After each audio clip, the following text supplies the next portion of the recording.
ሁሉንም ሚኒት ዝም ብላችሁ እያግበሰበሳችሁ አንዱን ቻፕተር ከአንዱ ቻፕተር ምናምን እያጨናነቃችሁ ማንበብ ኢንትራንስ ላይ ጥሩ ውጤት እንድታመጡ አያደርጋችሁም። ኢንስቲድ ልክ እንደኔ 500 እና ከዛ በላይ ወይም አሪፍ ውጤት አምጥታችሁ ማለፍ የምትፈልጉ ከሆነ የግድ እነዚህን ነገሮች ማወቅ ይጠበቅባችኋል። እነዚህ ምንድን ናቸው? ኢንትራንስ ላይ 80% የሚሆነው ጥያቄ የሚወጣባቸው ፎከሲንግ ኤሪያዎች ላይ በደንብ ሞር ፎከስ በማድረግ ሞር ስኮር እንድታደርጉ ራሳችሁን ማዘጋጀት ትችላላችሁ። በዛሬው ቪዲዮአችን ይህን የ80 በ20 ህግን እንዴት አድርገን አፕላይ ማድረግ እንደምንችል በእያንዳንዱ ሳብጀክት በኬሚስትሪ፣ ፊዚክስ፣ ባዮሎጂ የመሳሰሉት ሳብጀክቶች ላይ በደንብ ብሉፕሪንቱን ሰጣችኋለሁ። ከዛ በፊት ግን ሳምሶን እባላለሁ። ኢንትራንስ ላይ 500 ስኮር አድርጌያለሁ። እንዲሁም ደግሞ ዩቲዩብ ላይ ልክ እንደምታዩት የማውቃቸውን ነገሮች እንዲሁም ኤክስፔሪንሶችን ሼር አደርጋለሁ። የኢንትራንስ ኤግዛም ቴከሮች ከሆናችሁ ወይም ደግሞ የሃይስኩል ተማሪዎች ከሆናችሁ ሰብስክራይብ በማድረግ ፋሚሊ ወይም ኦዲየንስ መሆን ትችላላችሁ። ሌትስ ዳይቭ ኢን። ከዚህ በፊት 80 በ20 የሚባለውን ሩል ስማርት ተማሪዎች እንደሚጠቀሙትና መጠቀም እንዳለባችሁ ነግሬያችኋለሁ እና አብዛኞቻችሁ ኮሜንት ላይ እንደጻፋችሁልኝ በጣም ይሄ 80 በ20 የሚባለው ሩል ግር ብሎናል፣ ምንድነው በደንብ ኤክስፕሌን አድርግልን ብላችሁ ነበርና በቴሌግራምም በኮሜንትም በደንብ ብዙ ሰዎች ጠይቃችሁኛል። በዛ መሰረት ዛሬ መጀመሪያ 80 በ20 ሩልን በደንብ ኤክስፕሌን አድርገዋለን። ከዛ በመቀጠል ደግሞ የመጀመሪያውን የአተገባበራዊነት እናያለን። ያ ማለት እንዴት አድርገን እነዛን ፎከሲንግ ኤሪያዎች ወይም 20%ቱን ቻፕተሮች ይሄ ኢንትራንስ ላይ 80% የሚያመጡትን እንደምናይ ወይም ደግሞ እንዴት ፖይንት አውት እንደምናደርግ እዚህ ጋር ብሉፕሪንቱን እሰጣችኋለሁ ማለት ነው። በመጨረሻም ደግሞ 80% የሚሆነው ኢንትራንስ ጥያቄ ለማለፍ የሚጠቅማችሁ አብዛኛውን ኤነርጂ እና ታይማችሁን ጥያቄ መስራት ላይ ብታደርጉ ታሪፍ እንደሆነ ነግሬያችኋለሁ። በዛሬው ቪዲዮአችን እነዚህን ሶስቱን ነገሮች በደንብ አድርጌ እነግራችኋለሁ።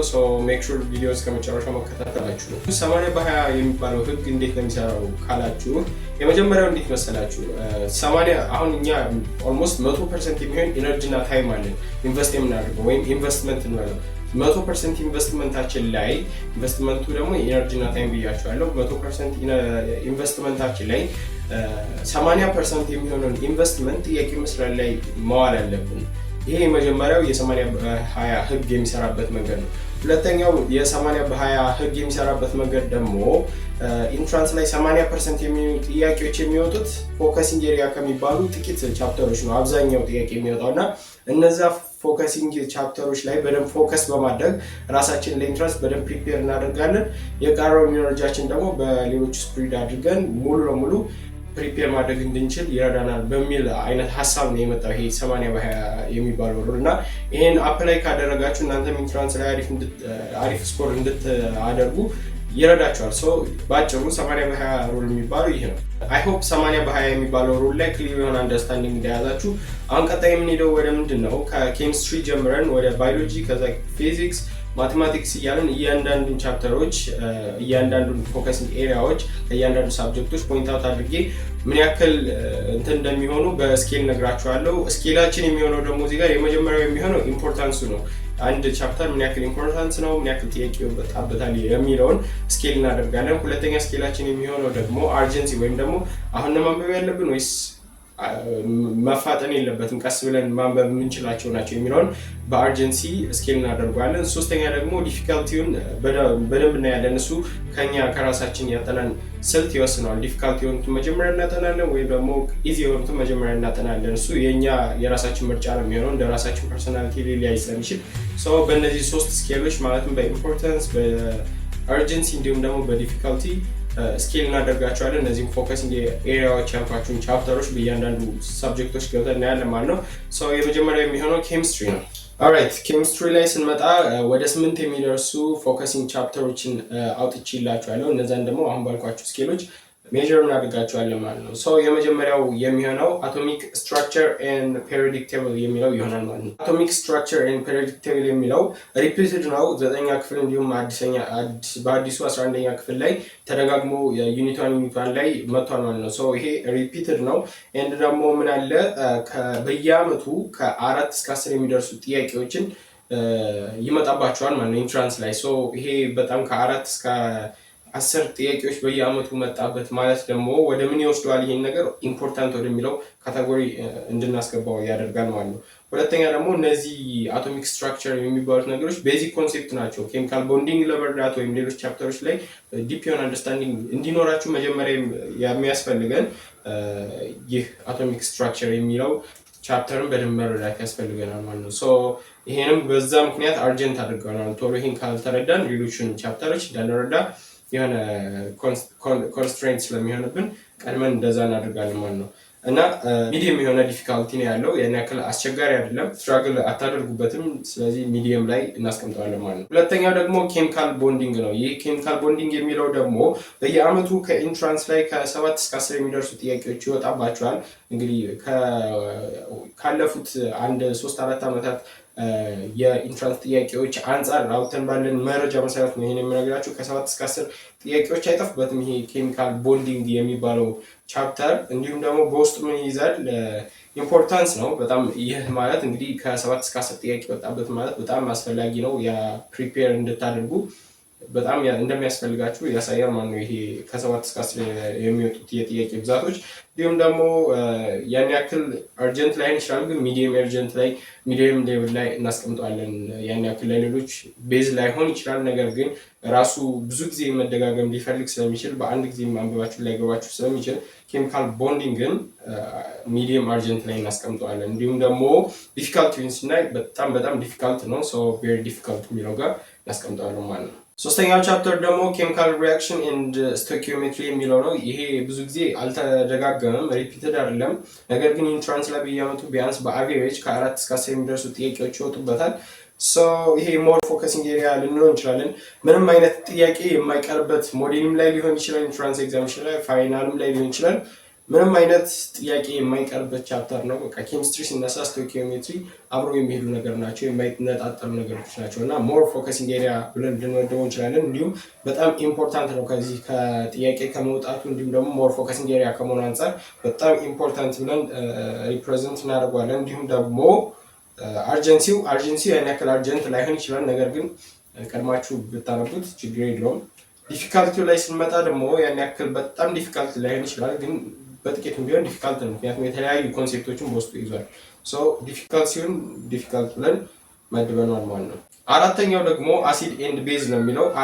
አራተኛው አሲድ ኤንድ ቤዝ ነው። ይህ በየአመቱ ቢያንስ ከኢንትራንስ ከ6 እስከ 9 የሚደርሱ ጥያቄዎች ይወጡበታል በአቬሬጅ። እንዲሁም ደግሞ ወደ መሀል ዲፕ ላይ አይታችሁት ከሆነ ወደ በፈር ሶሉሽን፣ ታይትሬሽን፣ ፒኤች ዲተርሚኔሽን ላይ አካባቢ እነዚህ በደንብ ትንሽ ጠጠር የሚሉ ኮንሴፕቶች ናቸው። ስለዚህ ዲፊካልቲውን አሪፍ ዲፊካልቲ ስለሚኖር ያው ሚዲየም ላይ እናስቀምጠዋለን። አርጀንሲም ልክ እንደዛው ይሄም ማወቃችን ለሌላው ያን ያክል አስፈላጊ ሆኖ ላይገኝ ስለሚችል ይሄም አርጀንሲ ሚዲየም ላይ እናስቀምጠዋለን። እንዲሁም ደግሞ ኢምፖርታንሱ ግን በደንብ ኢምፖርታንት ስለሆነ ኢምፖርታንት ብለን እናስቀምጠዋለን ማለት ነው። አሲድ ኤንድ ቤዝ የሚለው ሞር ፎከሲንግ ኤሪያ ነው ማለት ነው። አምስተኛው ደግሞ ኢንትራንስ ላይ በኬሚስትሪ ኤግዛሚኔሽን ኢንትራንስ ላይ ሞር ፎከስ የሚደረግበት ደግሞ ኤሌክትሮኬሚስትሪ ነው። ኤሌክትሮኬሚስትሪ ደግሞ በየአመቱ ከ5 እስከ 6 እስከ 7 አካባቢ ጥያቄዎችን ይይዛል ወይም ደግሞ ይወጣበታል እና በውስጡ ትንሽ ኮምፕሌክሲቲ ይኖረዋል። ስለዚህ ሚዲየም ዲፊካልቲ ላይ እናስቀምጠዋለን። እንዲሁም ደግሞ አርጀንሲው ይህን ማወቃችን ለሌላው ያን ያክል ለሌሎች ቻፕተሮች ቤዚክ ላይሆን ስለሚችል ያን ያክል ስላልሆነ ሚዲየም ላይ አርጀንሲውን እናስቀምጠዋለን። እንዲሁም ደግሞ ኢምፖርታንስን በተመሳሳይ ሚዲየም ኢምፖርታንስ እንላለን። ያን ያክል በጣም ብዙ ፎከስ ኤሪያ ላይሆን ስለሚችል ኦልራይት። ስድስተኛው ደግሞ ኦርጋኒክ ኤንድ ኢንኦርጋኒክ ኮምፓውንድ የሚለው ነው። ይሄ ለምን አንድ ላይ ያደረኩት መሰላችሁ? ሁለቱም ኮምፓውንዶች ናቸው። አክቹዋሊ በጣም ትልቅ ዲፈረንስ አላቸው። ምንም የማይገናኙ ነገሮች ናቸው፣ ግን ካላቸው ዳታ አናሊሲስ አንጻር ተመሳሳይነት ስላላቸው ለዛ ነው ያን ያክል አንድ ላይ አድርጌ ያቀረብኩላችሁ እና በየአመቱ ኢንትራንስ ላይ ከ6 እስከ 7 የሚደርሱ ጥያቄዎች ከ4 እስከ 7 የሚደርሱ ጥያቄዎች በአቬሬጅ ይወጣባቸዋል እና በውስጣቸውም ሞር ኮምፕሌክሲቲ ስለሚኖራቸው እነዚህም በደንብ ፎከሲንግ ኤሪያ ናቸው። ስለዚህ እዛ ጋርም በደንብ ፎከስ ብታደርጉ አሪፍ ነው እና በኢምፖርታንስ ደረጃ ስናየው ያው ያን ያክል ጠቃሚ ላይሆን ይችላል። ብዙም ጥያቄ እየወጣበት አለ። ኦልሞስት ከ4 እስከ 7 አካባቢ ነው ሬንጁ። ለስ ኢምፖርታንት ብለናል። እንዲሁም ደግሞ በአርጀንሲው ስናየው ደግሞ ሚዲየም ነው። ያን ያክል መቻኮል አይጠበቅብንም። ግን ሚዲየም ላይ ያስቀመጥኩት ለምንድን ነው ደግሞ የአብዛኛው ይሄ የሚሸመደድ አይነት ወይም የሆነ ኮንሴፕት አይነት ወይም ቲዮሪ የሚበዛበት ቻፕተር ስለሆነ ቀድማችሁ ይሄን ብታነቡት እንደገና ሜሞራይዝ እያደረጋችሁ አንደርስታንድ እንድታደርጉ ስለሚረዳችሁ ሚዲየም ላይ አስቀምጫለሁ። እንዲሁም ደግሞ ዲፊካልቲውን ስናየው በጣም ዲፊካልት ነው ማለት ያን ያክል ባያስቸግርም በጣም አያስቸግርም፣ ግን ዲፊካልት ነው። በጣም ደግሞ ኮምፕሌክሲቲው ዲፊካልት እንዲሆን ስለሚያደርገው በጣም የተራራቀም አይነት እና በጣም ብዙ ኮንሴፕቶችን በውስጡ ስለያዘ ዲፊካልቲ እንለዋለን ማለት ነው። ሰባተኛው ቻፕተራችን ደግሞ ኢንዱስትሪያል ኬሚስትሪ ነው የሚለው። ኢንዱስትሪያል ኬሚስትሪ በየአመቱ ከ3 እስከ 5 የሚደርሱ ጥያቄዎችን ይመጣበታል በአቬሬጅ። እንዲሁም ደግሞ በውስጡ በጣም ብዙ አይነት ሰፋ ያሉ ኮንሴፕቶችን ይዟል። ስለዚህ ኮምፕሌክሲቲውም አሪፍ ነው ማለት ነው። ከዛ በመቀጠል ደግሞ ኢምፖርታንሱ ያን ያክል አይደለም፣ ምክንያቱም ከ3 እስከ 5 ያክል ጥያቄ የሚመጣው። ስለዚህ ለስ ኢምፖርታንት ኦር ወደ ሚዲየም አካባቢ ኢምፖርታንሱን እናስቀምጠዋለን። እንዲሁም ደግሞ አርጀንሲውን ስናይ ኢትስ ሶ አርጀንት ቢኮዝ በጣም ቲዮሪ ይበዛል ይሄ ቻፕተር። ቲዮሪ የሚበዛው ወይም ደግሞ እንዲህ የሚሸመደዱ አይነት ነገሮች የሚበዙት ናቸው። እንዴት ለምሳሌ ሲሚንቶ እንዴት ይመረታል፣ ፕሮሰሶች ምናምን፣ እንዲህ ሴራሚክ እንዴት ይመረታል ምናምን የሚሉ ነገሮች ስለሆኑ እነዛን ትንሽ አርጀንት ያደርገዋል። ምክንያቱም እንደዚህ ኮንሴፕት አይነት ነገሮችን ቶሎ ተረድተን በኋላ አካባቢ ሪቫይዝ ማድረጉ አስፈላጊ ስለሚሆን ቶሎ እንደዚህ አይነት ቻፕተሮችን ቶሎ ማንበብ ስላለብን አርጀንሲውን አርጀንት ብለናል። እንዲሁም ዲፊካልቲውን ስናይ ደግሞ ኢትስ ሶ ዲፊካልት በጣም ብዙ የሚሸመደድ ፓርት አለው። በተለይ ለናቹራል ሳይንሶች ያን ያክል መሸምደድ ላይ ጥሩ ላይሆኑ ስለሚችሉ ይሄን ወደ ዲፊካልት አስገብተናል ማለት ነው። ስምንተኛው እና የመጨረሻው የኬሚስትሪ ቻፕተር ወይም ደግሞ ፎከሲንግ ኤሪያ ቻፕተር የምንለው ለኢንትራንስ ኬሚካል ኢኩሊብሪየም ኤንድ ኪኔሲስ ነው። በየአመቱ ከ5 ወደ 6 ከ5 እስከ 6 አካባቢ እስከ 7 አካባቢ የሚደርሱ ጥያቄዎች በአቬሬጅ ይወጡበታል እና በውስጡም ኬሚካል ኢኩሊብሪየም እና ኪኔሲስ ልክ መጀመሪያ ላይ እንዳልነው ልክ እንደ ስቶይኪዮሜትሪ እና ኬሚካል ሪአክሽን ትንሽ በዛ ውስጥ ሊጠቃለል ይችላል። ግን እዚህ ጋር ለየብቻቸው ቻፕተር ሆነው ስለመጡ ኮምፕሌክሲቲ ያላቸው በውስጣቸው እና እነዚህ ቻፕተሮች በጣም ሰፋም ብለው ስለመጡ ለዛ ነው ለብቻቸው ያመጣቸው እና በጣም ኢምፖርታንት ላይሆን ይችላሉ። ሚዲየም አካባቢ ላይ እናስቀምጣቸዋለን። ኢምፖርታንሳቸውን ሚዲየም ብለናቸዋል። አርጀንሲያቸውን ስናይ ደግሞ አርጀንት ናቸው፣ ምክንያቱም በጣም ብዙ ካልኩሌሽን አለ። አሁን ለምሳሌ ኬሚካል ኪኔሲስን ሳትረዱ ኬሚካል ኢኩሊብሪየም ሊገባቸው አይችልም እና በዛው ኬሚካል ኪኔሲስን አንብባችሁ ከጨርሳችሁ በኋላ ስለሆነ ኬሚካል ኢኩሊብሪየም ወይም አንዳንድ ሌሎች የስቶይኪዮሜትሪ ሀሳቦች ሊገባችሁ የሚችለው ቶሎ ቀድማችሁ እንደዚህ አይነት ዩኒቶችን ወይም ቤዚክ የሆኑ ዩኒቶችን ቶሎ ማንበብ ስለሚጠበቅብን አርጀንሲውን አርጀንት ብለናል። ዲፊካልቲውን ስናይ ያን ያክል ዲፊካልት አይደለም፣ ለስ ዲፊካልት እንለዋለን ማለት ነው። በተጨማሪም ኬሚስትሪ በባህሪው ምንድነው ብዙ ካልኩሌሽኖችን ልክ እንደ ፊዚክስ ይይዟል። እንዲሁም ደግሞ አንዳንድ ቲዎሬቲካል ወይም ደግሞ ሊሸመደዱ የሚገባቸው ወይም እንደዚህ በጣም የሚነበቡ አይነት ቻፕተሮችም ይበዙታል እና በባህሪው ብዙ ጊዜ መደጋገም ወይም ደግሞ ሪቪው መደረግን የሚፈልግ ሳብጀክት ነው። ሶ ኬሚስትሪ ላይ ኢፍ ዩ ቢሊቭ ኦር ናት አንድ ዩኒት እስከ 8 ጊዜ አካባቢ የሪቪው ያደረኩበት ደጋግሜ ያነበብኩበት ምናምን ጊዜ ትዝ ይለኛል። ኬሚካል ቦንዲንግ ላይ አካባቢ ይመስለኛል በደንብ ኮንሴፕቱን በቃ በደንብ አንደርስታንድ እያደረኩት ስላልነበር የሆነ ኮንፊውዥን ሲኖር ቀጥታ ያን እየወሰድኩ ድጋሚ እየደጋግምኩ አነበው ነበር ምናምን ሌሎች ሪፈረንሶችን ጠቀም ነበር። እንደዛ እያደረግኩ ነበር እና ብዙ ጊዜ ኬሚስትሪ በባህሪ ልክ እንደዚህ ነው። ደጋግሙኝ ወይም ደግሞ ሪቪው በደንብ መደረግ ይፈልጋል እና ብቻላችሁ ታቅም ኬሚስትሪ ላይ ልክ እንደዚህ ያደርጋችሁ ለኢንትራንስ እነዚህ ቻፕተሮች ላይ ፎከስ እያደርጋችሁ በደንብ ፕሪፔር ማድረግ ትችላላችሁ። ሞር ፎከስ ይፈልጋል ማለት ነው። ኦልራይት ወደ ፊዚክስ ስንገባ ደግሞ ፊዚክስ ወደ 7 የሚደርሱ ፎከሲንግ ኤሪያ ያልኳቸው ቻፕተሮች አሉ። እነዚህ ቻፕተሮች ውስጥ እንግዲህ በውስጣቸው በጣም ልክ እንዳልኳቸው በመጀመሪያው ስኬል ነው የምንለካቸው ስኬል የምናደርጋቸው። እንዲሁም ደግሞ እነዚህ ወደ 8 የሚደርሱ ቻፕተሮች ወደ ሞር ፎከሲንግ ኤሪያ ናቸው። ሌላ ነገር እንኳን ባታነቡ እነዚህም ብቻ ራሱ ባላችሁ ጊዜ ብታነቡ ኢንትራንስ ላይ ሃይ ስኮር ባታደርጉ እንኳን ለማለፍና ቢያንስ አሪፍ የሚመሰገን አይነት ውጤት እንድታመጡ ይረዳቸዋል። ወደ አናሊሲሱ ስገባ የመጀመሪያው ቻፕተር ዳይናሚክስ ነው። ዳይናሚክስ ማለት በውስጡ እነዚህ ፎርስ፣ ወርክ ኢነርጂ ኤንድ ፓወር፣ ሞመንትም፣ ኮንዘርቬሽን ኦፍ ኤነርጂ ምናምን የሚሉትን ነገሮች የያዙ ይሄ ኮንዘርቬሽንስ ምናምን እነዚህም በሙሉ ፍሪክሽናል ፎርስ ምናምን የሚሉትን የያዘ ቻፕተር ነው እና በየአመቱ ከ5 እስከ 10 የሚደርሱ ኢንትራንስ ላይ ጥያቄዎች በአቬሬጅ ይወጣበታል። እንዲሁም ደግሞ ኢምፖርታንስን ስናየው ከፊዚክስ ቻፕተሮች ዋነኛ በቻፕተር አንደኛ የምለው ዳይናሚክስ ነው። በቃ ሌላ ምንም የምለው ነገር የለም እና ዳይናሚክስ ሞር ፎከሲንግ ኤሪያ ነው። ዳይናሚክስ አንድ ሰው አላወቀም ማለት ፊዚክስ ሙሉ ለሙሉ ፕሪፔር አድርገም ወይም ደግሞ ዳይናሚክስ ላይ በደንብ ጥያቄ መስራት ካልቻላችሁ ፕሪፔር አድርጋችሁ ብላችሁ ራሳችሁን እንዳቆጥሩት ፕሪፔር አላደርጋችሁ ማለት ነው። ሶ ዳይናሚክስ ላይ መሰረታዊ የሆኑ ነገሮች ነው ያሉት። እነዛን ገብታችሁ በደንብ ማወቅ ዲፕሊ መረዳት ያስፈልጋል እና በጣም ቬሪ ኢምፖርታንት ብየዋለሁ። ሲቀጥል ደግሞ አርጀንሲውን ስናይ ያን ያክል አርጀንት ላይሆን ይችላል። በእርግጥ ግን ሚዲየም ላይ እናስቀምጠው እንችላለን። ምክንያቱም አንደኛ ሞር ፎከሲንግ ኤሪያ ነው። ሲቀጥል ደግሞ ለሌሎቹ እንትኖች ቤዚክ ላይሆን ስለሚችል ሚዲየም ላይ አስቀምጨዋለሁ ማለት ነው። ዲፊካልቲውን ስናይ ደግሞ ያ የሆነ ቻፕተሩ ትንሽ በጣም ሰፋ ይላል መሰለኝ። ኢነርጂ ኤንድ ፓወር ምናምን የሚሉትን እነ ፍሪክሽናል ፎርስ የተለያዩ ኮንሴፕቶችን በአንድ ቻፕተር ቺካጎ ስለያዘ እነዚህ ላይ ሞር ዲፊካልት እነዚህ ላይ ሞር ፎከስ ለማድረግ ትንሽ አስቸጋሪ ስለሆነ ዲፊካልት ብየዋለሁ። ሁለተኛው ቻፕተር ደግሞ ካይኔማቲክስ ይባላል። ይሄ ካይኔማቲክስ ደግሞ በውስጡ ዩኒፎርምሊ አክሰለሬትድ ሞሽን፣ ሞሽን ኢን ዋን ዳይሜንሽን፣ ሞሽን ኢን ቱ ዳይሜንሽንስ፣ ሰርኩላር ሞሽንስ፣ ዩኒቨርሳል ግራቪቴሽናል ሎው እነ ኪፕለርስ ሎው እነዚህ በሙሉ የያዘ ነው እና ካይኔማቲክስ በውስጡ ስለ ሙቭመንት ኤኒ ታይፕስ ኦፍ ሙቭመንት ያሉበትን ነገሮች ወይም ጀነራሊ ስለ ሙቭመንት የሚያጠናው የፊዚክስ ፓርት ወይም ደግሞ ቻፕተር ነው ብለን ልንወስደው እንችላለን እና ከኢንትራንስ ጥያቄ በየአመቱ ከ3 እስከ 6 እስከ 7 የሚደርሱ ጥያቄዎች ይወጡበታል። እንዲሁም ደግሞ ወደ ኢምፖርታንስ እንወስደው ቬሪ ባይሆንም ኢምፖርታንስ ግን ኢምፖርታንት ብለን እንመድበዋለን። እንዲሁም አርጀንቲን ስናይ አርጀንት ነው። ይህን ማወቅ አለብን፣ ምክንያቱም አንደኛ ሪፒትድ ስለሆነ አርጀንት መሆን አለብን። አንዱ ለአንዱ ኮንሴፕት አንዱን ታርገን ነው አንዱ የምንረዳው እና አርጀንቲን አርጀንት ብለናል። ዲፊካልቲ ያን ያክል ዲፊካልት ስላልሆነ ሚዲየም ላይ አስቀምጠነዋል ማለት ነው። ሶስተኛ ደግሞ ከረንት ኤንድ ስታቲክ ኤሌክትሪሲቲ የሚለው ቻፕተር ነው። እንዲሁም ይህ ቻፕተር ሞር ፎከሲንግ ኤሪያ ነው። በተለይ እንደዚህ እንደ ሬዚስታንስ፣ ከረንት፣ ቮልቴጅ ምናምን እነዚህ ፓርቶች ላይ ካፓሲታንስ ምናምን የመሳሰሉ ፓርቶች ላይ ሞር ፎከስ ይደረጋል ጥያቄዎች ሲወጡ።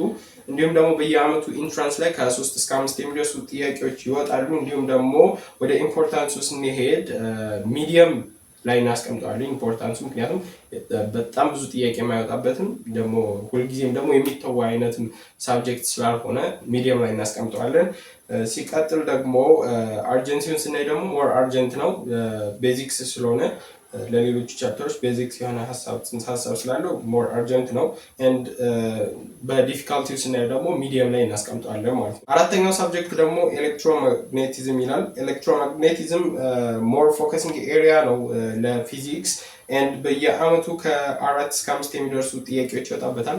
ዊች ኢዝ ከሚዲየም ትንሽ ከፍ ከኢምፖርታንስ ደግሞ ዝቅ ያለ 75% አካባቢ ላይ የሚገኝ ኢምፖርታንስ አለው። ኤሌክትሮማግኔቲዝም ቤዚክ የሆነ ኮንሴፕት ስለሆነም አርጀንት ልንለው እንችላለን። ለሌሎቹ ሚዲየም ፕላስ አርጀንት ልንለው እንችላለን። ያው ሞር ቲዮሪ ይበዛዋል። አንዳንድ ካልኩሌሽኖችም ቲዮሪዎችንም አንድ ላይ የያዘ ቻፕተር ነው ኤሌክትሮማግኔቲዝም። ዲፊካልቲውም ሚዲየም ዲፊካልቲ ላይ እናስቀምጠዋለን። አምስተኛው ደግሞ ሲምፕል ማሽን የሚለው ቻፕተር ነው። ይሄ ሞር ፎከሲንግ ነው። ኮመን ነው። ኢንትራንስ ላይ ብዙ ጊዜ ጥያቄ ሲወጣበት ይታያል። ሲምፕል ማሽን ላይ በየአመቱ ከ2 እስከ 4 እስከ 5 እስከ 6 አንዳንድ ጊዜም በአቬሬጅ ጥያቄ ይወጣበታል። ከኤሌክትሮማግኔቲዝም ቀጥሎ ሞር ፎከሲንግ ኤሪያ ነው ሲምፕል ማሽን እና በኢምፖርታንስ ደረጃ ያን ያክል ሞር ኢምፖርታንት አይደለም። ሚዲየም አካባቢ ሚዲየም ማይነስ ኢምፖርታንስ ይኖረዋል። አርጀንሲው ላይ ስናይ ደግሞ ሞር አርጀንት ነው፣ ምክንያቱም አብዛኛው ቲዮሪ ይበዛዋል። እንዲሁም ደግሞ መሀል ላይ የተለያዩ አይነት ኮንሴፕቶች ቬሎሲቲ ሬሽዮ፣ ሜካኒካል አድቫንቴጅ ምናምን እንዲሁ ኮምፓውንድ እየሆነ ኮምፕሌክስ እየሆነ ይሄዳል እና በዛ ምክንያት አርጀንት አድርጌዋለሁ። ቲዮሪ ይበዛዋል። እንዲሁም ደግሞ ኖት ሪፒትድ ስለሆነ ነው ሲምፕሊ ለስ ኢምፖርታንት ያልነው። ኤንድ ደግሞ ዲፊካልቲውን ስናይ ያን ያክል ዲፊካልት አይደለም። ሊትል ቢት ዲፊካልት ነው ሊኖረው የሚችለው። ስለዚህ ዲፊካልቲው ለስ ዲፊካልት ብለን እንጠራዋለን። ስድስተኛው ደግሞ ኤሌክትሮኒክስ የሚለው ቻፕተር ነው። ኤሌክትሮኒክስ በውስጡ በጣም ብዙ የተለያዩ ስለ ዳዮድ፣ ስለ ትራንዚስተር ምናምን እንዴት ወርኪንግ ሜካኒዝማቸው፣ ጥቅማቸው ምናምን አብዛኛውን ቲዮሪ ነው። ግን አንዳንድ መሀል ላይ ደግሞ አንዳንድ ካልኩሌሽን አለፍ ብሎ ይሮጣል። ግን ሞስት ኦፍ ዘ ታይም ኦልሞስት 80% የሚሆነው ቲዮሪ ነው። ቲዮሪ ፓርት ስለሆነ ያን ያክል ጥያቄ ብዙም አያወጣበትም። በአመት በአቨሬጅ ከ1 እስከ 4 ጥያቄዎች ይወጡበታል ኢንትራንስ ኤግዛም ላይ። ኢምፖርታንስ ያን ያክል ኢምፖርታንስ አይደለም አለው። ከዛ አንጻር አርጀንቲን ስናይ ደግሞ ኢትስ አርጀንት ምክንያቱም ቲዮሪ እስከሆነ ድረስ ቲዮሪዎችን ቶሎ እያነበባችሁ ትንሽ ኮንሴፕቱን ከያዛችሁ በኋላ ሪኮል ማድረግ ወይም ደግሞ ሪቫይዝ ማድረጉ አስፈላጊ ስለሆነ ዲፊካልቲው ያን ያክል ዲፊካልት አይደለም። ሚዲየም ዲፊካልቲ ላይ እናስቀምጠዋለን። ሰባተኛው ደግሞ ፍሉድ መካኒክስ የሚለው ቻፕተር ነው። ፍሉድ መካኒክስ የሚለው ቻፕተር በየአመቱ ከ2 እስከ 4 የሚደርሱ ጥያቄዎች ይወጡበታል። which is less important ነው ማለት ነው። ያን ያክል እንትን አይደለም። less plus አይነት ኢምፖርታንስ ይኖራል። እንዲሁም ደግሞ በአርጀንሲ ስንመጣ ደግሞ ሚዲየም አይነት አርጀንሲ ነው። ምክንያቱም ይሄ ከኤሌክትሮኒክስ ቀጥሎ ፍሉድ ሜካኒክስ ሞር ኮምፕሌክሲቲ ያላቸው ቲዎሪዎች ይበዛሉ። ልክ እንደ በርነርስ ፕሪንሲፕል፣ አርኪሜዲስ ፕሪንሲፕል ምናምን እንዲሁም መሀል መሀል ላይ አንዳንድ ካልኩሌሽኖች የፕሬዠር ምናምን ኢኩዌሽኖች አይጠፉትም እና አብዛኛው ቲዎሪ እና ሳም ካልኩሌሽኖች ስለሚኖሩት አርጀንት ላይ ሚዲየም እንለዋለን። እንዲህ አይነቶችን ቶሎ መግደል አለብን። እንዲህ አይነቶችን ቻፕተር ሚዲየም አርጀንሲ ይኖራል። ዲፊካልቲ ያን ያክል ዲፊካልት አለም፣ ግን ከሚዲየም ፕላስ ዲፊካልቲ ወይም ደግሞ ሚዲየም ፕላስ የሆነ ዲፊካልት ይኖረዋል ማለት ነው። ስምንተኛው ደግሞ ቬክተር የሚለው ቻፕተር ነው። ቬክተር የሚለው የፊዚክስ ቻፕተር ኦልሞስት ኮመን የሆነ እንዲሁም ኢንትራንስ ላይ ጥያቄ የማይጠፋበት ዩኒት ኦር ቻፕተር ነው እና በየአመቱ ከ2 እስከ 3 እስከ 4 የሚደርሱ በአቬሬጅ ጥያቄዎች 2 3 4 የሚሆኑ ጥያቄዎች አይጠፉበትም። እንዲሁም ደግሞ ኢምፖርታንሲውን ስናይ ያን ያክል ኢምፖርታንስ ላይ ይችላል። ሚዲየም ፕላስ ኢምፖርታንስ እንለዋለን። አርጀንሲውን ስንመጣ ደግሞ ኢትስ አርጀንት ቢኮዝ አንደኛ ሪፒትድ ነው። 9ኛ ክፍል 11ኛ ክፍል ምናምን እንማረዋለን። ሲቀጥል ደግሞ በማትስም በኋላ እንመጣበታለን። ማትስም ላይ ይሄው ኮንሴፕት ተመሳሳይ የሆነ ኮንሴፕት ስላለው ያን ያክል ኢምፖርታንስ ባይሆንም አርጀንሲውን ግን ቶሎ አንብበን እንደዚህ የሚደጋገሙ ዩኒቶችን ቲዎሪ የሚበዛባቸውን እንዲሁም አንዳንድ ካልኩሌሽን ጋር እንትን ያሉ ስለሆኑ አርጀንሲውን አርጀንት እንለዋለን። ኤንድ ዲፊካልቲው ደግሞ ያን ያክል ዲፊካልት አይደለም። አዲሽን ኦፍ ቬክተር፣ ሰብትራክሽን ኦፍ ቬክተር፣ መልቲፕሊኬሽን ኦፍ ቬክተር ምናምን የሚሉት ስለሆነ ያን ያክል ዲፊካልት ስላልሆነ ሚዲየም ፕላስ ዲፊካልቲ ይኖራል ማለት ነው። ባዮሎጂ ላይ ወደ 7 or 8 አካባቢ የሚደርሱ ቻፕተሮች ሞር ፎከሲንግ ኤሪያ የሆኑ ቻፕተሮችን ፖይንት አውት አድርጌያቸዋለሁ። በሶስቱ ሜጀሮች ስኬል እናደርጋቸዋለን። የመጀመሪያው ቻፕተር የሚሆነው ጄኔቲክስ ኤንድ ሄሪዲቲ የሚለው ነው። ጄኔቲክስ ኤንድ ሄሪዲቲ የሚለው ሞር ፎከሲንግ ኤሪያ እንዲሁም ባዮሎጂ ላይ ዋናው በቃ ማለት እንችላለን። ባዮሎጂ ስታሰብ ጄኔቲክስ ኤንድ ሄሪዲቲ ተያይዞ የሚመጡ ወይም ደግሞ ኢንተርኮኔክትድ የሆኑ ቻፕተሮች ናቸው እነዚህ እና ሞር ፎከሲንግ ከኢንትራንስ ኤግዛሚኔሽን ሞር ፎከሲንግ ኤሪያ ከምንላቸው መካከል ጄኔቲክስ እና ሄሪዲቲ ተመሳሳይ ነው እና በውስጡም ልክ እንደ ሜንደሊያን ኢንሄሪታንስ፣ ሴል ዲቪዥን ምናምን አይነቶችን ሀሳቦች የያዙ ናቸው እና በየአመቱ ከ5 እስከ 10 የሚደርሱ ጥያቄዎች ጄኔቲክስ ኤንድ ሄሪዲቲ ላይ ይመጣሉ በአቬሬጅ እና ያ ደግሞ ቬሪ ኢምፖርታንት ያደርጋቸዋል። እንዲሁም አርጀንሲያቸውም ደግሞ ባዮሎጂ ስለሆነ ቲዎሪም የበዛበት ትምህርትም ስለሆነ ሞር አርጀንት ነው። ቬሪ አርጀንት እንለዋለን። እንዲሁም ደግሞ ዲፊካልቲውን ስናይ ትንሽ እሱም በጣም ሰፋ ያለ ሀሳብ ያነሳል እና ደግሞ ጄኔቲክስ ማለት ኦልሞስት የባዮሎጂ ጥግ የሚባለው ሀሳብ ወይም ደግሞ የባዮሎጂ ጥግ የሚባለው ዲፓርትመንት ስለሆነ ዲፊካልቲውም በዛው ልክ ዲፊካልት ነው ማለት ነው። ሀሳቦቹም በጣም ሰፋ ያሉ ስለሆኑ በዛ መንገድ ቬሪ ዲፊካልት ብለን ስኬል እናደርጓለን። ሁለተኛው ቻፕተር ደግሞ ሂውማን ቦዲ ሲስተም ኤንድ ሂውማን ባዮሎጂ የሚለው ነው። ይሄን እንዴት አመጣሁት መሰላችሁ? ማለት አሁን ሂውማን ቦዲ ሲስተም የሚለው የሚያነሳው ስለ ነርቨስ ሲስተም፣ ስለ ሴንስ ኦርጋኖች ምናምን ሆሚዮስታቲክስ ምናምን ስለሚሉት ነገሮች ነው። ኤንድ ደግሞ ሂውማን ሄልዝ ኤንድ ሂውማን ባዮሎጂ ኤንድ ሄልዝ የሚለው ቻፕተር ደግሞ የሚያነሳው ሞር ስለ ሊቨር፣ ስለ ሃርት፣ ስለ ኪድኒ እንዲህ የመሳሰሉ አንዳንድ ፓርቶች ነው እና ሁሉም በአንድ ሰው አካል ውስጥ ያሉ ሴንስ ኦርጋኖችን ወይም ደግሞ ሌሎች ኦርጋኖችን ነው የሚያትቱ ወይም ደግሞ ኤክስፕረስ የሚያደርጉት እና አንድ ላይ ብናመጣቸው የተሻለ ነው። አንድ ላይ የሰው ቦዲ አንደርስታንድ ብናደርገው አሪፍ አንደርስታንዲንግ ይኖራል።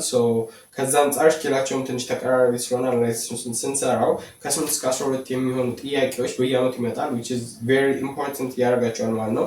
ኤንድ አርጀንሲያቸውን ስናይ አርጀንት ናቸው። እንደዚህ አይነቱ ኦልሞስት እንዳልኳቸው ባዮሎጂ ቲዎሪ ስለሆነ እነዚህ ዋና ፎከሲንግ ኤሪያ የምንላቸው ኦልሞስት አርጀንት ናቸው። ዲፊካልቲውም በዛው ልክ ቻፕተሩ በጣም ሰፋ ያለ ስለሆነ ስለ እያንዳንዱ የአካል ክፍላችን ወይም ኦርጋናችን ስለሚያነሳ ሞር ሰፋ ያለ ዩኒት ስለሆነ ሞር ዲፊካልት ስለሆነ ቬሪ ዲፊካልት ብለን ሲም እናደርጋለን ማለት ነው። ሶስተኛው ቻፕተር ደግሞ ኢነርጂ ትራንስፎርሜሽን የሚለው ነው። ይህ 12ኛ ክፍል ዩኒት 3 አካባቢ ላይ የሚገኝ ዩኒት ነው እና ኢነርጂ ትራንስፎርሜሽን ማለት በየአመቱ ከ9 እስከ 11 እስከ 12 የሚደርሱ በአቬሬጅ ጥያቄዎች ይመጡበታል። እንዲሁም ደግሞ በጣም ዲፊካልት የሆነ በጣም መነበብ የሚፈልግ ኢንትራንስ ላይም ኮመን የሆነ ዩኒት ነው። በጣም ብዙ ጥያቄ ነው የሚወጣበት፣ ነገር ግን በጣም ደግሞ በዛው ልክ ዲፊካልት ነው እና ከ8 እስከ 12 ምናምን የሚደርሱ ጥያቄዎች ይወጡበታል ማለት ያው ኢምፖርታንት ማለት ነው። ስለዚህ ቬሪ ኢምፖርታንት ብለን ፕሮናውንስ እናደርገዋለን ማለት ነው። ሶስተኛው ማይክሮ ኦርጋኒዝምስ የሚለው ቻፕተር ነው። ይሄ ሞር ፎከሲንግ ኤሪያ ነው ለኢንትራንስ የባዮሎጂ ጥያቄዎች ማለት ነው። ሶ በየአመቱ ከ6 እስከ 10 የሚደርሱ ጥያቄዎች በአቬሬጅ ይወጡበታል እና ኢምፖርታንስም በዛ ልክ በጣም ኢምፖርታንስ ነው። ምክንያቱም አንድ ሰው ማይክሮ ኦርጋኒዝም በጣም ዲፊካልት ስለሆነ ያን ተረዳ ማለት ኢንትራንስ ላይ በቀላሉ እስከ 12 የሚደርሱ ጥያቄዎችን ሰራችሁ ማለት ቀላል ስላልሆነ ማለት ነው። ሶ በዛው ልክ አርጀንሲውን አርጀንት እንለዋለን። በአንድ ጊዜ ላትረዱ ስለሚችሉ አርጀንሲው በጣም አርጀንት ብለን ፕሮናውንስ እናድርገዋለን።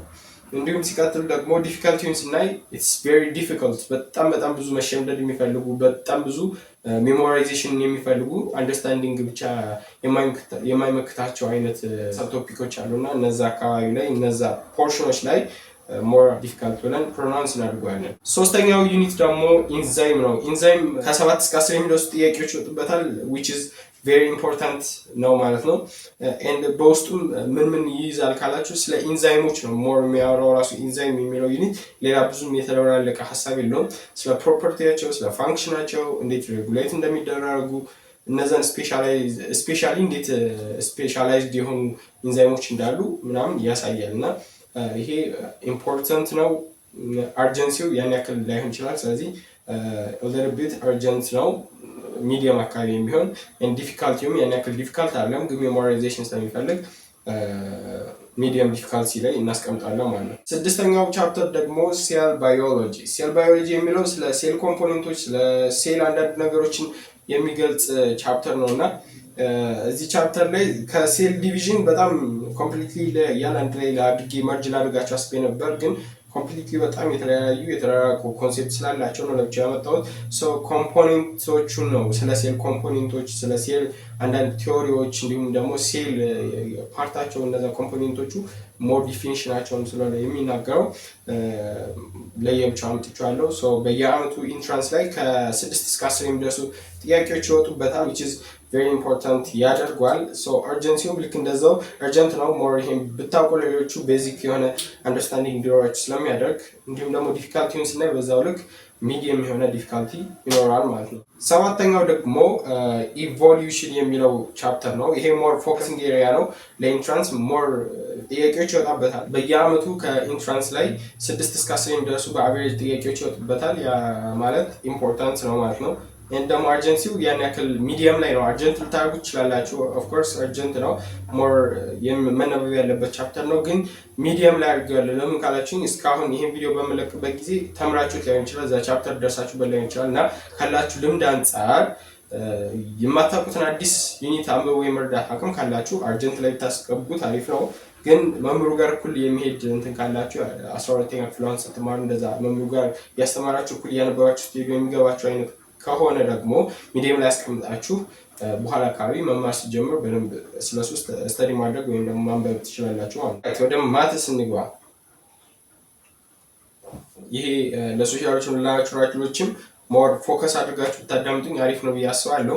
ምክንያቱም ሞር ስትራግልም የሚያደርጋችሁ ኢንትራንስ ላይ ስትራግል አድርጋለሁ ብላችሁ የምታስቡትን ማትስ ላይ ነው ብዙዎቻችሁ። ስለዚህ አሁን እዚህ ጋር ባለው አናሊሲስ መሰረት ማትስ ላይ ሞር ፎከስ ብታደርጉ ኢንትራንስ ላይ አሪፍ ውጤት እንድታመጡ ይረዳችኋል። እኔም ኢንትራንስ ላይ ከሌሎች የተሻለ ፐርፎርም አድርጌ የነበረው ማትስ ላይ ነው እና ከዛ አንጻር ካለኝ ኤክስፒሪየንስ አንጻር ምን ላይ ሞር ፎከስ ማድረግ እንዳለባችሁ ነግራችኋለሁ። ራይት ማትስ ላይ የመጀመሪያው ቻፕተር የሚሆነው ካልኩለስ ነው። ካልኩለስ እንግዲህ እስከ 13 እና ከዛ በላይ የሚሆኑ ጥያቄዎች ነው የሚመጣበት። ኦፍኮርስ ካልኩለስ ማለት በቃ ዋናው የማትስ የኢንትራንስ ኤግዛሚኔሽን የፎከሱ ዋና ኤሪያ የሚባለው ካልኩለስ ነው ኦፍኮርስ።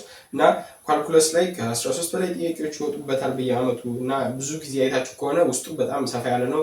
ኢንተግሬሽን፣ ዴሪቬሽን እና እነዛን ኮንሴፕቶች የሚያስረዳበት መንገድ ጥያቄዎቹ ምናምን አሪፍ ናቸው። ሪል ላይፍ አፕሊኬሽን ላይ አፕላይ የሚደረጉ ጥያቄዎች ምናምን ነው ሞስት ኮመንሊ የሚታዩት እና በጣም ጠቃሚ ነው። ስለዚህ ቬሪ ኢምፖርታንት ብለን ፕሮናውንስ እናደርገዋለን። ኤንድ ደግሞ በአርጀንሲ ስኬል ስናደርገው ኢትስ አርጀንት፣ ምክንያቱም ሞር ፎከሲንግ ኤሪያ ነው። ማትስ ላይ ደግሞ አንዱ ለአንዱ ቤዚክስ እስከሆነ ድረስ እንዲሁም ደግሞ ሞር ፎከሲንግ ኤሪያ እስከሆነ ድረስ አርጀንት ብለን ፕሮናውንስ እናደርገዋለን። ዲፊካልቲው ግን በጣም በዛው ልክ ቬሪ ዲፊካልት ብለን ፕሮናውንስ እናደርጋለን ማለት ነው። ሁለተኛው ቻፕተር ደግሞ ሴኩዌንስ የሚለው ነው። ሴኩዌንስ የሚለው ቻፕተር ለማትስ ብቻ አይደለም የሚጠቅማችሁ። የሚገርማችሁ ሴኩዌንስ የሚለው ቻፕተር ለኤስኤቲም በጣም ይጠቅማችኋል። ሶ ሴኩዌንስ ላይ በደንብ ፎከስ ማድረግ አለባችሁ። ምክንያቱም አፕቲቲዩድ ላይ እንድሰሩ ወይም ኤስኤቲ ላይ እንድትጠነክሩም አሪፍ ጥያቄዎችን እንድሰሩ ስለሚረዳችሁ ሞር ሴኩዌንስ ላይ ፎከስ ማድረጉ አስፈላጊ ነው። ሶ በየአመቱ ከ4 እስከ 8 እስከ 9 የሚደርሱ ጥያቄዎች ሴኩዌንስ ላይ ብቻ በማትስ ይመጣሉ። ኦፍኮርስ እንግዲህ ኤስኤቲ ላይ ደግሞ ለራሱ የሆነ ያክል አናሊሲስ ይኖራል ሴኩዌንስ ላይ which is very important ብለን እኛ ፕሮናውንስ እናደርገዋለን። ያን ያክል ደግሞ አርጀንት ስላልሆነ ሚዲየም ላይ እናስቀምጠዋለን። እስካሁን ተምራችሁትም ስለሚሆን ሴኩዌንስን በቃ እዚህ በኋላ ሪቫይዝ የማድረግ ነው እንጂ ሲጀመር ሴኩዌንስ የሚለው ያን ያክል እዚህ ጋር ዲፊካልት ብለን ፕሮናውንስ ስላላደረግነው ችግር የለውም ማለት ነው። ከ4 እስከ 8 ጥያቄ ይወጣበታል። አፕቲቲዩድ ላይም ስለሚጠቅማችሁ ሞር ፎከስ አድርጉበት፣ ሪቪው አድርጉት። አይ ሆፕ ደግሞ ገብቷችሁ እንዳለፋችሁ። ወደ ቀጣዩ ስናልፍ ደግሞ ቬክተር ራይታችሁ ከሆነ ማትስ ላይም ፊዚክስ ላይም ሞር ፎከሲንግ ኤሪያ ብለን አቅርበናል። ስለዚህ ሁለት ሳብጀክቶች ላይ ተመሳሳይ ቻፕተር ኖሮ የሚያያይዛቸው የሚያቀራርባቸው ቻፕተር ኖሮ ፎከሲንግ ኤሪያ ሆነ ማለት ሞር እንዴት ኢምፖርታንት እንደሆነ ቬሪ ኢምፖርታንት እንደሆነ ትረዳላችሁ ማለት ነው እዛ ጋር። ስለዚህ በየአመቱ ከ4 እስከ 6 እስከ 7 የሚደርሱ ጥያቄዎች በአቬሬጅ ይወጣበታል። ሞር ፊዚክስ ላይም ስላለ ኮመንሊ አያይዛችሁ ማንበብ ትችላላችሁ። ያው ትንሽ ልዩነት አለው ከማትሱ ጋር፣ ግን ኦልሞስት ኮንሴፕቱ ተመሳሳይ ስለሆነ አያስቸግራችሁም። ቬሪ ኢምፖርታንት ብለን ፕሮናውንስ እናደርገዋለን። አርጀንሲውንም ስናየው አርጀንት ነው፣ ምክንያቱም ቬክተር ሳትረዱ ለፊዚክስም ቢሆን ለማትስ ብዙ ነገሮችን ሚስ እንዳታደርጉ ቤዚክ የሆነ አንደርስታንዲንግ ስለሚሰጣችሁ አርጀንት እንለዋለን። ኤንድ ደግሞ ዲፊካልቲውን ስናየው ያን ያክል ዲፊካልት አይደለም፣ መካከለኛ አካባቢ ስለሆነ ሚዲየም ዲፊካልቲ ብለን ፕሮናውንስ እናደርገዋለን። ሌሎችም ማትስ ላይ ሞር ፎከሲንግ ኤሪያ የሆኑ ቻፕተሮች አሉ። ላይክ እንደ ስታቲስቲክስ ኤንድ ፕሮባቢሊቲ፣ ማትሪክስ እና ዲተርሚናንት እንደ መሳሰሉት አይነት ቻፕተሮች አሉ። እነዛም ላይ ሞር ፎከስ ማድረግ፣ በተለይ ደግሞ እነዚህ አዲስ ኮንሴፕት ስለሆነ ይዘው የሚመጡት ምንም ቤዚክ እንኳን ባይኖራችሁ ማትስ ላይ ዝም ብላችሁ አንብባችሁ ልትረዱት የሚችሉት አይነት ቻፕተር ስለሆነ እነዚህ ላይ ሞር ፎከስ ብታደርጉ በየአመቱም ከ5 እስከ 10 የሚደርሱ ጥያቄዎች ስለማይጠፋባቸው ራሳችሁን ፕሪፔር ማድረግ ይጠበቅባቸዋል። ሌላኛው ደግሞ ምንም አይነት ማቴማቲክስ ላይ ቤዝ ለሌላችሁ ልጆች ያው ኦፍኮርስ ሌላ ቪዲዮ ራሱን ይችላል ያስፈልገዋል፣ ግን ሞር ፎከስ ብታደርጉባቸው የማስበው ልክ እንደ አልጀብራ፣ ጂኦሜትሪ ምናምን የመሳሰሉት ጋር ፎከስ ብታደርጉ አሪፍ ነው ብዬ አስባለሁ። ምክንያቱም ለመሰላችሁ ቤዚክስ የሚባሉ የማቴማቲክስ ኮንሴፕቶች አልጀብራ እና ጂኦሜትሪ ላይ ነው ያሉት እና አልጀብራ ላይ ልክ እንደ ፋንክሽን፣ ሶሉሽን ኦፍ ኢኩዌሽን፣ ኢኒኳሊቲስ፣ ፖሊኖሚያል፣ ሎጋሪዝም፣ ኤክስፖኔንሻል በቃ የመሳሰሉት ትሪጎኖሜትሪክ፣ ፋንክሽናል በቃ እነዚህ ፋንክሽኖች በሙሉ ያሉት ቻፕተሮች ስለሆኑ እነዚህ አልጀብራዎች ጋር ሞር ፎከስ አድርጋችሁ ቤዚክስ የሚባል አንደርስታንዳችሁን ቢሆን ብታደርጉ እዚህም ጋር ከ8 እስከ 15 የሚደርሱ ጥያቄዎች አልጀብራ ላይ ሞር ይወጣሉ እና ኢንትራንስ ላይ ፎከስ ብታደርጉ አሪፍ ነው ብዬ ሰጀስት አደርጋችኋለሁ። ሲቀጥል ደግሞ ጂኦሜትሪ ላይም በተመሳሳይ ልክ እንደ ሜዥርመንት እንደዚሁ ፕሌኖች ላይ ምናምን ላይ ሞር ፎከስ ብታደርጉ ሜዥርመንቶች ላይ ምናምን ጂኦሜትሪያችሁን ማሳደግ ትችላላችሁ። ኢንትራንስ ላይም ከ4 እስከ 7 ምናምን የሚደርሱ የጂኦሜትሪ ጥያቄዎች አይጠፉም። የነበረን የዛሬው አናሊሲስ ይህን ይመስል ነበር። በዚህ መሰረት ሁላችሁም የ12ኛ ክፍሎች በተለይ ለናቹራሎች ነው ዛሬ የሰራሁት። ኦፍኮርስ ናቹራል ኤግዛም ቴከሮች እነዚህ ፎከሲንግ ኤሪያዎች ላይ ሞር ፎከስ በማድረግ ራሳቸውን በበቂ ሁኔታ ፕሪፔር አድርጉ። ግን ምንድነው የምነግራችሁ ነገር እነዚህን ለይቼ የነገርኳችሁ እነዚህን ብቻ አትኑና ሌላውን ኢግኖር አድርጉት ማለት አይደለም። ይልቁንስ እነዚህ ላይ ሞር ፎከስ በማድረግ እንዲሁም ደግሞ ከነዚህ የቀሩትን ደግሞ ያን ያክል እንደነዚህ ሞር ፎከስ ባሰጧቸውም በጥቂቱ እነዛንም እኩል አንብባችሁ እኩል ማስሄድ ብትችሉና ኢንትራንስ ላይ ሞር ስኮር እንድታደርጉ ራሳችሁን ፕሪፔር እንድታደርጉ እንዲረዳችሁ ብዬ ነው እነዚህ ፎከሲንግ ኤሪያዎች ያወጣሁላችሁ፣ እንዲሁም በእናንተም ጥያቄ መሰረት ማለት ነው። እነዚህ ጋር ሞር ፎከስ አድርጉ። 80% የሚሆነውን ኢንቨስትመንታችሁን ያ ማለት ኤነርጂና ታይማችሁን እዚህ ጋር ኢንቨስት ብታደርጉ ሞር ኤግዛሚኔሽን ላይ ስኮር የማድረግ አቅም ይኖራችኋል። በቀረው 20% ምናምን ኢንቨስትመንታችሁ ደግሞ ሌሎቹ ቻፕተሮች ላይ እናንተም ሴክሽን ቱን አውጥታችሁ ከነዛ ደግሞ የተሻሉትን ሞር ፎከስ እያደረጋችሁ ፎከሳችሁን ልክ እንደዚህ ፕራዮሪቲ ብትሰጡት አሪፍ ኢንትራንስ ኤግዛሚኔሽን ላይ ስኮር ማድረግ ትችላላችሁ። አሪፍ ስኮር በዛ አይነት መንገድ ተረዱት። ሌላ ደግሞ ቪዲዮን እስከዚህ እስከ መጨረሻው ለተከታተላችሁ ተማሪዎች አንድ ቦነስ የምሰጣችሁ ነገር በሚቀጥሉት ጊዜያት ፐብሊሽ በማድረጋቸው ኮንቴንቶች ላይ እኔ ስጠቀማቸው የነበሩ ኦልሞስት ምክንያቱም እንዳልኳችሁ 80% ኢንቨስትመንታችሁን ደግሞ ለጥያቄ አውድ ስላልኳችሁ ከ80 በ20 ህግ በመነሳት ጥያቄ ለመስራት የተጠቀምኳቸውን አፖች ዘ ሴክሬት ፊውቸር ኤክስ ላይ ምናምን እነዚህን ኮምፔር ኮንትራስት እያደረግን በደንብ እናያለን። እንዲሁም ደግሞ አንድ በጣም ቦነስ የሆነ ፎልደር አዘጋጅቼላችኋለሁ። እኔ ራሴ እስከ 3 ወር አካባቢ ይህን ቢልድ ለማድረግ የፈጀብኝ